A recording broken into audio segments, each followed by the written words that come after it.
For every NASCAR fan out there, what a race Chicago was. And to think that we doubted the entire organization for putting out 1,600 kilos of machinery through the narrow streets of the Windy City, it makes it even more amazing.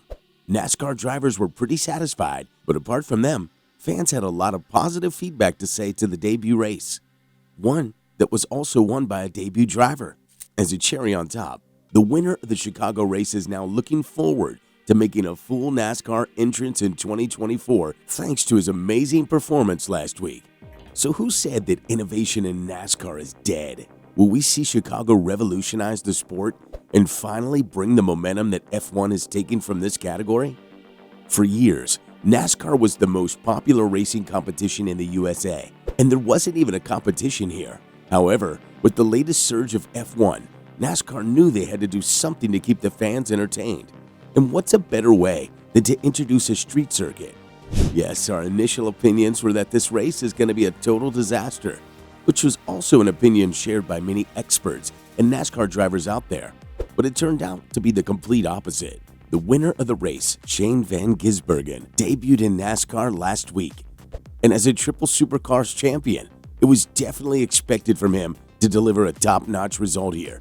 But winning on such a dominant matter and making the experts look like amateurs, as explained by Hamlin and Busch, was definitely not on our watch. And most of the fans out there did not expect this scenario to occur either, which is why many of them said that this is the first time that they actually felt an excitement watching NASCAR's race recently. One fan wrote, "This was the first time I watched NASCAR in years. It was entertaining when they were actually racing. Lots of yellows out there." Another fan also had a lot of positive things to say about the race, adding, "I wanted to hate on this, but that was awesome." One thing is for sure, NASCAR has shown that with the latest street circuit in Chicago, the popularity of the sport won't be jeopardized, and we are going to have a bright future for the sport. Still, I feel like the fans are still not appreciating the feature of winning on your debut race in NASCAR, especially under the narrow and tricky conditions that Chicago presented in front of the drivers. To put things into perspective, the team that Van Gisbergen is currently under contract with, 888, won't stop him if he wants to make a full move in NASCAR from 2024 onwards. How would they? When he is only the 7th driver to win in the Cup Series history ever since Johnny Rutherford back in 1963. Overall, we witnessed a competitive race with a lot of passing, and Denny Hamlin wasn't able to hold on to his pole position as he slipped into turn 2 and slammed the tire barrier on the second lap, being overtaken by Tyler Reddick and Christopher Bell. But soon after Bell passed Reddick for the lead, it opened up a clean race for Van Gisbergen, with him, Bell, Reddick, Larson, and Suarez all being caught behind more than a dozen drivers who had chosen not to pit when they should have. With 10 laps to go, Van Gisbergen made the deciding move on Justin Haley, who has taken the lead after the drivers I just mentioned chose not to pit, and was ready to pass him when Tro Jr. stopped in the turn 1 tire barrier, bringing out another yellow flag. After the race resumed, Van Gisbergen took the lead and never looked back, which makes you think, how much can a supercars experience prepare you for a NASCAR race, especially one that is being driven for the first time in the history of the sport? Denny Hamlin was one of the fiercest critics of the race before it was being held, as he thought that innovation is not always a good thing in the sport, and this time, NASCAR is putting the life of its drivers in huge jeopardy just to draw more attention to the sport.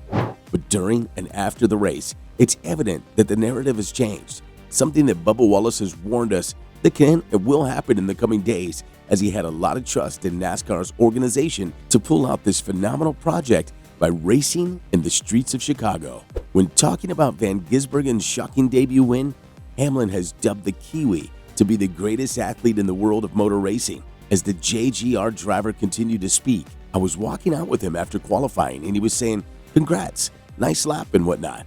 And I said to him, "Big fan." I've never talked to him before. I've probably seen, 50 total laps of supercars racing, but most of the highlights are around this guy and how good he is. An interesting question that got posed to me: do you think, after the Chase Elliott and Kyle Larson comments about how he's going to go back and tell everyone how bad we suck, does it taint it for you guys that a guy came in here one time and won? Obviously, it's a miracle in the world of NASCAR, and what the Kiwi just did may have one of the biggest tectonic shakeups in the sport, especially in one that is usually not presented with drivers who tend to dominate for a longer period of time. That is why the win of Van Gisbergen is even more impressive. And just like Hamlin said, the win of the debutant would be similar to him going to the NBA and winning a match against LeBron James. What does hide the shame a bit for all NASCAR drivers who were schooled by Van Gisbergen's win is the fact that the track wasn't a traditional oval, ones in which the NASCAR drivers have massive experience in. But that doesn't mean we're not going to see the Kiwi winning more and more races frequently in NASCAR, as there is a huge chance that he will now move into the Cup Series from 2024 onwards and pursue a new career in the Cup Series. Still, Hamlin feels like Van Gisbergen's win comes with a bit of an advantage from the Kiwi, as he is used to driving a right-hand drive car, which gave him a fresh appreciation of what has been achieved from the debutante's side. When talking about this matter, Hamlin continued to elaborate. "I'm thinking about this on the fly, and the counterpoint of the other side of my shoulder is, they said he was shifting with the opposite hand. That, to me, blows my mind. I guess I could do it, but I probably wouldn't be very efficient shifting with the other hand. We knew he was really good, but this is blowing my mind as we talk about it. You know what? Crown him. Greatest effing athlete in the history of sports. He cannot just go on, make a debut in NASCAR, win the debut street circuit in Chicago, and expect everything to return back to normal, right?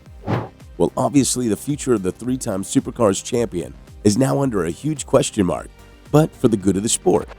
Massive speculations have been fueled by Van Gisbergen's miracle victory on debut in Chicago. However, he is still under contract with the 888 team and the Supercars championship, and after that, he is free to pursue a deal in NASCAR or anywhere outside the Aussie Series. Yet the manager of the team, Jamie Whincup, admitted that if a NASCAR offer comes along for next season, they won't be selfish and keep him at bay until 2024, and Van Gisbergen will be free to move in one of the greatest competitions ever. If this would be the case, then it's definitely the right and human move by 888. And when talking to Fox Sports about this potential scenario, Whincup went on to say, "He's only contractually bound to us for next year. But me sitting here right now, of course, I'm trying to run the business as well as I possibly can, and I need the best drivers. But if any driver, engineer, employee came to me and said, 'Hey, my dream is to go to the other side of the world and do something else,' then I'm not going to stand in their way. Am I?" This is something that has proven to be a massive opportunity for the Kiwi. And just like Larson said, he made every NASCAR driver out there look like an amateur.